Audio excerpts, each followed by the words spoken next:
Friends, ചർച്ച ചെയ്യേണ്ട വിഷയം മുല്ലപ്പെരിയാറാണ്. അതെന്തുകൊണ്ടാണ് ആരും ചർച്ച ചെയ്യാത്തത്? മലയാളികളെ പറ്റിക്കാൻ വളരെ എളുപ്പമാണ്. അതിന് ഉദാഹരണമാണ് മീഡിയാസിൽ എല്ലാവരും ഹേമ കമ്മീഷൻ റിപ്പോർട്ട്.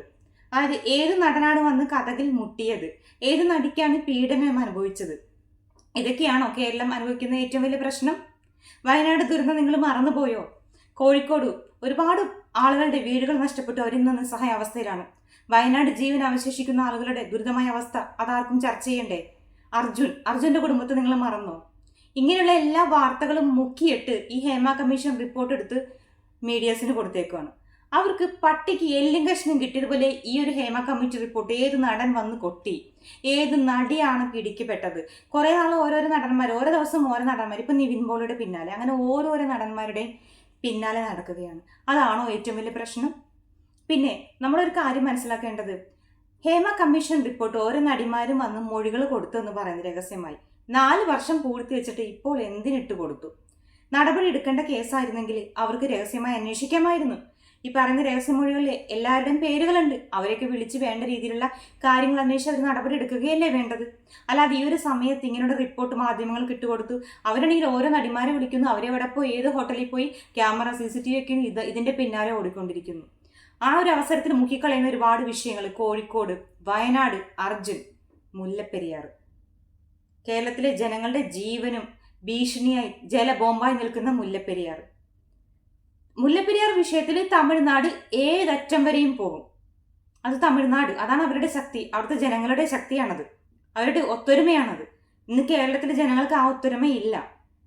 മുല്ലപ്പെരിയാർ വിഷയത്തിനെ കുറിച്ച് ഞാൻ കഴിഞ്ഞൊരു വീഡിയോ ചെയ്തു.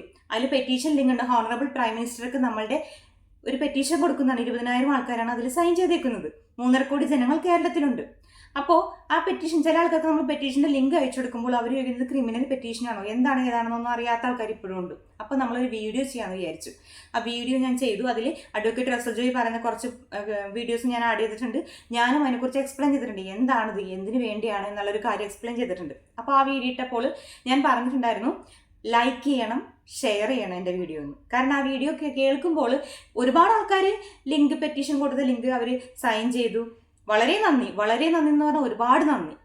അപ്പോൾ അങ്ങനെ ഞാൻ പറഞ്ഞു. അപ്പോൾ ആൾക്കാർ ചോദിക്കും, നിന്റെ വീഡിയോ റീച്ച് ആവാൻ വേണ്ടിയിട്ടല്ലേ നീ ലൈക്ക് ചെയ്യാൻ പറഞ്ഞത്? അതെ, എൻ്റെ വീഡിയോ റീച്ച് ആവാൻ വേണ്ടിയാണ് ഞാൻ ലൈക്ക് ചെയ്യാൻ പറഞ്ഞത്. കാരണം ആ പറയുന്ന കാര്യങ്ങൾ ആൾക്കാർ മനസ്സിലാക്കി ഒരുപാട് ആൾക്കാർ അതിൽ സൈൻ ചെയ്തു.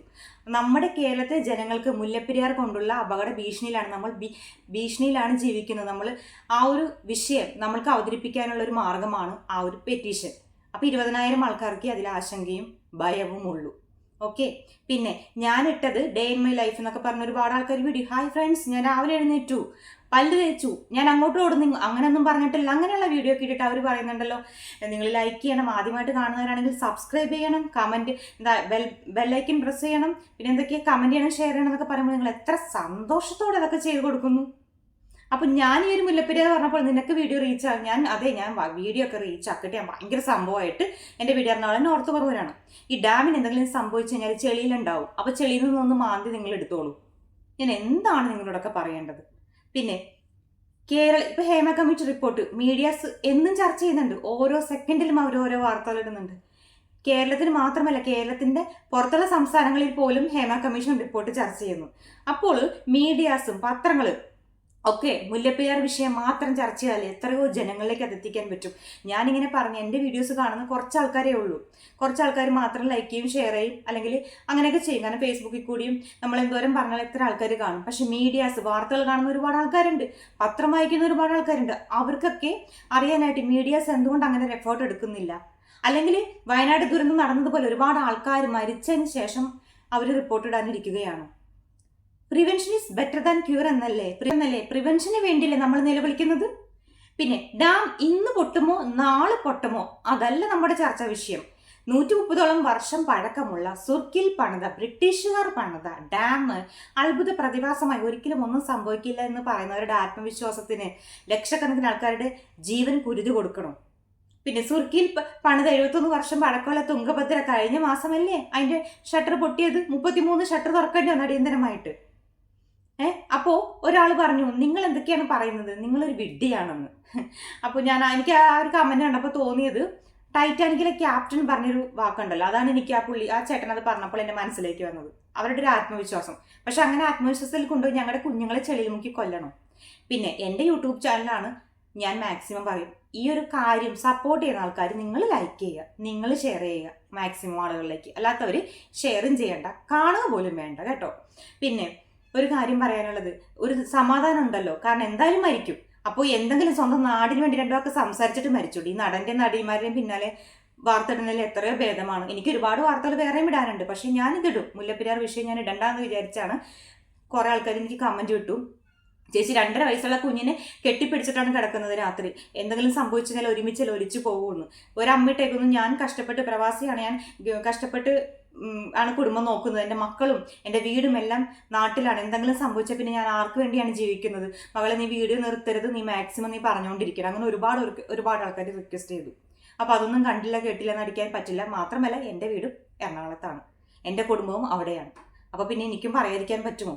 നമ്മുടെ സ്വന്തം നാടിന് വേണ്ടിയിട്ടല്ലേ സംസാരിക്കുന്നത്. അപ്പോൾ കുഴപ്പമില്ല. അതുകൊണ്ട് ഇഷ്ടമുള്ളവർ മാത്രം കണ്ടാൽ മതി. 31 ഞാൻ വീഡിയോ ഇട്ടപ്പോൾ പറഞ്ഞ മുല്ലപ്പെരിയാറിൻ്റെ ജലനിരപ്പ് 130.45 അടിയായിരുന്നു. സെപ്റ്റംബർ 4 131.25 അടിയായിട്ടുണ്ട്. അപ്പോൾ ജലനിരപ്പ് ഉയർന്നുകൊണ്ടിരിക്കണം. അടിയന്തരമായി ഈ ഒരു സാഹചര്യത്തിൽ ചെയ്യേണ്ട ഒരു കാര്യം, വാട്ടർ ലെവൽ മാക്സിമം കുറക്കണം. കാരണം കഴിഞ്ഞ വർഷം ഈ സമയത്ത് 118.5 അടിയെ വെള്ളം ഉണ്ടായിരുന്നുള്ളൂ. ആ ഒരു സ്ഥാനത്താണ് ഇപ്പോൾ 131.25 അടിയുള്ളത്. അത് സെപ്റ്റംബർ 4 കണക്കാണ് ഞാൻ ഈ പറയുന്നത്. അത് ഒരു ഇടുക്കിയിൽ ഒരു വീട്ടിൽ ഒരു സ്ഥലത്ത് മണ്ണിടിച്ച ഒരു ഇതൊക്കെ ഞാൻ ഫോട്ടോ കണ്ടു. കാലാവസ്ഥാ വ്യതിയാനങ്ങൾ, മേഘവിസ്ഫോടനം, ന്യൂനമർദ്ദം, മണ്ണിടിച്ചില്, ഇങ്ങനെയുള്ള കാര്യങ്ങളൊക്കെ നടന്നുകൊണ്ടിരിക്കുമ്പോൾ അടിയന്തരമായി ചെയ്യേണ്ടത് വാട്ടർ ലെവൽ കുറയ്ക്കുക എന്നതാണ്. കഴിഞ്ഞ വർഷത്തേക്കാൾ കൂടുതലായതുകൊണ്ട് അത് നിർബന്ധമായും ചെയ്തേ പറ്റൂ. ഇപ്പോൾ സുപ്രീം കോടതിയുടെ ഒരു വിധി പറഞ്ഞിട്ടുണ്ടല്ലോ. നമ്മുടെ മന്ത്രിമാർക്കൊക്കെ ഭയങ്കര ആശ്വാസത്തിലാണ്, മീഡിയാസൊക്കെ ഭയങ്കര ആശ്വാസത്തിൽ സന്തോഷമായിട്ട് സ്വാഗതം ചെയ്തേക്കാണ് ആ വാർത്ത. ഒരു വർഷം കൊണ്ട് 130 വർഷം പഴക്കമുള്ള ഡാമിൻ്റെ സുരക്ഷാ സംവിധാനം ഒരു വർഷം, 12 മാസം എന്നാണ് പറഞ്ഞത്, 12 മാസം കൊണ്ട് ചെക്ക് ചെയ്തിട്ട് റിപ്പോർട്ട് കൊടുക്കണമെന്നുള്ള സന്തോഷത്തിലിരിക്കുന്നവരാണ് കുറേ ആൾക്കാർ. അപ്പോൾ അങ്ങനെ സന്തോഷിച്ചിരുന്നുള്ളൂ. പക്ഷേ ജനങ്ങൾക്ക് ഇപ്പോൾ വേണ്ടത് വാട്ടർ ലെവൽ കുറയ്ക്കുക. തമിഴ്നാട് മാക്സിമം വെള്ളം ടണൽ വഴി കൊണ്ടുപോയിട്ട് അവർക്ക് സ്റ്റോർ ചെയ്യാൻ ഒരുപാട് സ്ഥലങ്ങളുണ്ട്. അടിയന്തരമായിട്ട് ഒരുപാട് ടെക്നോളജീസ് ഉണ്ട്. അധികം ദിവസം ഇല്ലാതെ തന്നെ അവർക്ക് അതൊക്കെ ചെയ്യാൻ പറ്റും. മാക്സിമം അവർ വെള്ളം അവിടെ സ്റ്റോർ ചെയ്യട്ടെ, അവരത് യൂസ് ചെയ്യട്ടെ. പക്ഷെ നമ്മളിപ്പോൾ ഭീതിയിലാണ് കഴിയുന്നത്. മഴക്കാലമെങ്കിലും പരിഗണിച്ചുകൊണ്ട്, കാരണം ഓരോ ദിവസവും ജലനിരപ്പ് കൂടുന്ന സാഹചര്യത്തിൽ, മഴ കനക്കുന്ന സാഹചര്യത്തിൽ ഈ ഒരു കാര്യം അടിയന്തരമായി ചെയ്യാൻ താഴ്മയായിട്ട് അപേക്ഷിക്കുന്നു. പിന്നെ മീഡിയാസിനോടും എല്ലാ യൂട്യൂബേഴ്സിനോടും അതുപോലെ എല്ലാവരോടും പറയാനുള്ളൊരു കാര്യം, നിങ്ങൾ മാക്സിമം മുല്ലപ്പെരിയാർ വിഷയം മാത്രം ചർച്ച ചെയ്യുക. എല്ലാവരും ചർച്ച ചെയ്തു, ഒറ്റക്കെട്ടായി നിന്ന് എല്ലാവരും ഇതിനെക്കുറിച്ച് മാത്രം ചർച്ച ചെയ്താൽ തീർച്ചയായിട്ടും ഭരണാധികാരികൾക്ക് നടപടി എടുക്കേണ്ടതായിട്ട് വരും. പറ്റുന്ന ആൾക്കാർ പറഞ്ഞു കേട്ടിട്ടുണ്ട്, മലയുടെ അടിവാരത്തൊക്കെ താമസിക്കുന്ന ആൾക്കാർ, കുന്നിൻ്റെ അടിവാരത്തൊക്കെ താമസിക്കുന്ന ആൾക്കാർ രാത്രിയിൽ കിടക്കുമ്പോൾ ഭയങ്കര ശക്തമായ മഴയുണ്ടെങ്കിൽ അവർ ഉറങ്ങില്ല എന്ന് പറഞ്ഞിട്ടുണ്ട്. കാരണം എപ്പോൾ വേണമെങ്കിലും മലവെള്ള പാച്ചിലുണ്ടാവും. അതെല്ലാം കണക്കിലെടുത്തിട്ട് അവർ എന്ത് ചെയ്യും, അപ്പോഴുടെ അടുത്ത് നിന്നൊക്കെ മാറി വേറെ സ്ഥലത്തോട്ട് താമസിക്കും. ഇപ്പോൾ വയനാടാണെങ്കിലും ഒരുപാട് സ്ഥലത്തൊക്കെ ഞാൻ അങ്ങനെ കേട്ടിട്ടുണ്ട്. പക്ഷേ ഈ മുല്ലപ്പെരിയാർ എന്ന് പറയുന്നത്, ഇതുപോലെ മഴ രാത്രി കനയ്ക്കുമ്പോൾ 5 ജില്ലകളിലെ ആൾക്കാർ എങ്ങോട്ട് മാറി താമസിക്കണം, അതുകൂടി ഒന്ന് പറഞ്ഞു തരൂ. അപ്പോൾ അതുകൊണ്ട് തന്നെ നമ്മുടെ എല്ലാവരുടെയും വിഷയം ഇതായിരിക്കണം. കാരണം സംസാരിച്ചുകൊണ്ടിരുന്നാൽ, ഈ ഒരു വിഷയം സംസാരിച്ചുകൊണ്ടിരുന്നാൽ കണ്ണടച്ച് ഉറങ്ങുന്ന ആൾക്കാർക്ക് കണ്ണ് തുറക്കാതിരിക്കാൻ പറ്റില്ല. അങ്ങോട്ടും ഇങ്ങോട്ടും ചെളിവാരി എറിയുന്ന രാഷ്ട്രീയ പാർട്ടികൾക്ക് പ്രതികരിക്കാതിരിക്കാൻ പറ്റില്ല. എല്ലാവരും ഇതന്നെ പറയണം. ഈ ഒരു മഴക്കാലം, ഇനി ഒരു വർഷം എന്ന് പറയുമ്പോൾ അടുത്ത മഴക്കാലത്തും നമ്മളിങ്ങനെ ഭീതിയിലും പേടിച്ചും ഒക്കെ കഴിയണം. ഒരു കുട്ടി പറഞ്ഞതാണ്, ചേച്ചി 17 വയസ്സുണ്ട്, എനിക്ക് രാത്രി പഠിക്കാൻ പറ്റുന്നില്ല, ഉറങ്ങാൻ പറ്റുന്നില്ല, പേടിയിലാണ് ഞങ്ങൾ കഴിയും. ഫേസ്ബുക്കിൽ കൂടി നമ്മൾ പറയുന്നത്, വാട്സപ്പിൽ സ്റ്റാറ്റസ് ഇട്ടില്ല എത്ര പേര് കാണും. യൂട്യൂബ് കുറേ ആൾക്കാർ കാണുന്നതുകൊണ്ട് ഞാനിത് പറയുന്നു. എനിക്കറിയില്ല എത്രത്തോളം ഇത് ആളുകളിലേക്ക് എത്തിക്കാൻ പറ്റും. പറയുന്നവർ നമ്മൾ എന്താ പൊട്ടിക്കാൻ നിൽക്കുന്നു, നീ മുല്ലപ്പെരിയാർ പൊട്ടിക്കാൻ നടക്കുകയാണെന്നൊക്കെ ചോദിക്കും. അങ്ങനെ പറഞ്ഞാൽ പൊട്ടുന്ന സാധനമാണെന്നപ്പോൾ നിങ്ങൾക്കും അറിയാം അല്ലേ. പിന്നെ ആണുങ്ങൾ പണിത ഡാമാണ്, ബ്രിട്ടീഷുകാരാണ് പണിത്, ഒരിക്കലും പൊട്ടില്ല എന്ന് പറയുമ്പോൾ ഈ ബ്രിട്ടീഷുകാർ പണിത് എത്രയോ ഡാമുകൾ പൊട്ടിയിരിക്കുന്നു. ഡാം പൊട്ടണം എന്നൊരാഗ്രഹം ഇല്ല.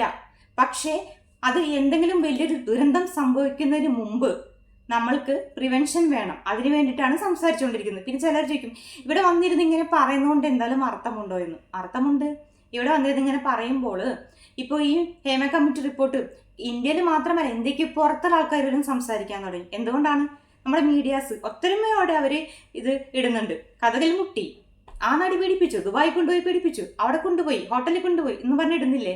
അപ്പോൾ ഇത് പുറത്ത് പോലും ചർച്ച ചെയ്യുന്നുണ്ട്. അപ്പോൾ ഇതുപോലെ തന്നെ നമ്മളിങ്ങനെ പറഞ്ഞുകൊണ്ടിരിക്കുമ്പോൾ ഒരുപാട് ആൾക്കാർ ഇത് കേൾക്കാനിടയാവും, ഒരുപാട് ആൾക്കാർ ഇത് ഷെയർ ചെയ്യും, അവരിതിനെക്കുറിച്ച് സംസാരിക്കും, ലോകരാഷ്ട്രങ്ങൾ സംസാരിക്കും. കാരണം ഇന്ത്യയിലുള്ള ആൾക്കാർ, പല ആൾക്കാരും നടപടി എടുക്കേണ്ട ആൾക്കാരൊക്കെ ഉറങ്ങിക്കൊണ്ടിരിക്കുകയല്ല. അപ്പോൾ പുറത്തുള്ള ആൾക്കാരെങ്കിലും ചോദിക്കുമ്പോൾ നാണം തോന്നിയിട്ടെങ്കിലും കേരളത്തിലെ ആൾക്കാർ ഭീതിയിലാണ് ജീവിക്കുന്നത് എന്നറിയുമ്പോഴെങ്കിലും എന്തെങ്കിലും ഒരു തീരുമാനം ഉണ്ടാവാൻ വേണ്ടിയിട്ട് തന്നെയാണ് സംസാരിക്കുന്നത്. മീഡിയാസും യൂട്യൂബേഴ്സും എല്ലാവരും ഈ ഒരു വിഷയം ദയവ് ചെയ്ത് നിങ്ങൾ ചർച്ചയിൽ കൊണ്ടുവരിക. മാക്സിമം നിങ്ങൾ ചർച്ച ചെയ്യണം. കാരണം ഒരുപാട് സബ്സ്ക്രൈബേഴ്സ് ഉള്ള വലിയ വലിയ യൂട്യൂബ് ചാനലിൽ ഒരുപാട് ആൾക്കാരുണ്ട്. നിങ്ങളൊക്കെ ഈ വിഷയം ചർച്ച ചെയ്താൽ പല ആളുകളും കാണും. അതുപോലെ പെറ്റീഷൻ സൈൻ ചെയ്യാൻ അറിയാൻ പാടില്ലാത്ത ആൾക്കാരൊക്കെ ഉണ്ടെങ്കിൽ ഞാൻ വീഡിയോ ചെയ്തിട്ടുണ്ട്.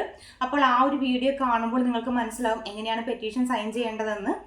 അപ്പോൾ അറിയാത്തവരുണ്ടെങ്കിൽ സൈൻ ചെയ്യുക. അതുപോലെ നമ്മുടെ വീടിൻ്റെ അടുത്തുള്ള ആൾക്കാർ, ഫോൺ യൂസ് ചെയ്യാത്ത ആൾക്കാർ, അല്ലെങ്കിൽ ഇതൊക്കെ ചെയ്യാൻ പറ്റാത്ത ആൾക്കാരൊക്കെ ഉണ്ടാവും. അപ്പം അങ്ങനെയുള്ളവരെ കൊണ്ടൊക്കെ ചെയ്യാൻ ശ്രമിക്കുക. അതുപോലെ പ്രാർത്ഥിക്കുന്നുണ്ട്, നമ്മൾ എന്നും പ്രാർത്ഥിക്കുന്നുണ്ട്. താൻ പാതി ദൈവം പാതി എന്നാണല്ലോ. ഒരുപാട് ആൾക്കാർ ദൈവത്തെ വിശ്വസിക്കൂ, ഒന്നും സംഭവിക്കില്ല എന്നൊക്കെ പറഞ്ഞു. നമ്മൾ ദൈവത്തെ വിശ്വസിക്കുന്നൊക്കെ ഉണ്ട്, നമ്മൾക്ക് വിശ്വാസക്കുറവൊന്നുമില്ല. പക്ഷെ എല്ലാത്തിനും ഒരു മനുഷ്യനിർമ്മിതമല്ല, എല്ലാത്തിനും ഒരു അവസാനമുണ്ട്. ആ ഒരു വസ്തുത നമ്മൾ തിരിച്ചറിയണം. അപ്പോൾ പറയുന്നുണ്ട് നമ്മൾ ജനിച്ചൊരു ദിവസം മരിക്കേണ്ടതെന്ന് ചോദിച്ചു കഴിഞ്ഞാൽ ജനിച്ചൊരു ദിവസം മരിക്കാൻ അങ്ങനെ പേടിയൊന്നും ഉണ്ടായിട്ടല്ല. പക്ഷെ നമ്മുടെ ഭാവി തലമുറ, നമ്മുടെ കുഞ്ഞു മക്കൾ, ഒന്നും അറിയാത്ത ആ കുട്ടികളെ കൊണ്ടേ ചെളിയിൽ മുക്കി കൊല്ലണോ? അപ്പോൾ ഇപ്പോൾ സെപ്റ്റംബർ 12 ഒരു കാര്യം പറയുന്നുണ്ട്. സെപ്റ്റംബർ 12 പൊട്ടുമെന്നോ പൊട്ടില്ല എന്ന് പറയാനൊന്നും ഞാൻ ആളല്ല. പക്ഷേ ന്യൂനമർദ്ദമെല്ലാം ഉള്ള സമയത്ത്, മഴക്കാലത്ത് നമ്മൾ പേടിച്ചും ഒക്കെ ജീവിക്കണ്ടേ? അപ്പം അതുകൊണ്ട് തന്നെ അറ്റ്ലീസ്റ്റ് നമ്മുടെ ആശങ്ക ഒന്ന് അകറ്റാൻ വേണ്ടിയിട്ടെങ്കിലും വെള്ളത്തിൻ്റെ അളവ് മാക്സിമം കുറയ്ക്കുക. അത് അടിയന്തരമായി ചെയ്യേണ്ടതാണ്. അതിന് നമ്മുടെ സർക്കാർ മുന്നോട്ട് ഇറങ്ങണം. വേണ്ടപ്പെട്ട എല്ലാവരും ഇതിനെക്കുറിച്ച് മാത്രം നിങ്ങൾ ചർച്ച ചെയ്യുക. ഫേസ്ബുക്കിലായിക്കോട്ടെ, വാട്സപ്പിലായിക്കോട്ടെ, എന്തിൽ കൂടി ആയിക്കോട്ടെ, നിങ്ങൾ മാക്സിമം ഇത് ചർച്ച ചെയ്യുക. ഇത് കേരളത്തിലെ ആൾക്കാരുടെ മാത്രമല്ല, പ്രവാസികൾ ആരെങ്കിലുമൊക്കെ കാണുന്നുണ്ടെങ്കിൽ നിങ്ങൾക്ക് ഒരുപാട് ഗ്രൂപ്പുകളില്ലേ, പ്രവാസി ഗ്രൂപ്പുകളൊക്കെ, അതിലൊക്കെ ഈ വിഷയം ചർച്ച ചെയ്യുക. മാക്സിമം ആളുകൾ ചർച്ച ചെയ്യട്ടെ. ചർച്ച ചെയ്യാൻ തുടങ്ങിയാൽ തീർച്ചയായിട്ടും നടപടി ഉണ്ടാവും, അത് ഉറപ്പാണ്. അതുകൊണ്ടാണ് അപ്പോൾ നമ്മുടെ കേരളത്തിന് വേണ്ടി, നമ്മുടെ തലമുറയ്ക്ക് വേണ്ടി, നമ്മുടെ കുഞ്ഞു മക്കൾ, വേറെ ഒന്നും ചിന്തിക്കേണ്ട, നമ്മുടെ കുഞ്ഞു മക്കൾക്ക് വേണ്ടി നിങ്ങളിത് ചെയ്തേ പറ്റൂ. Thank you so much.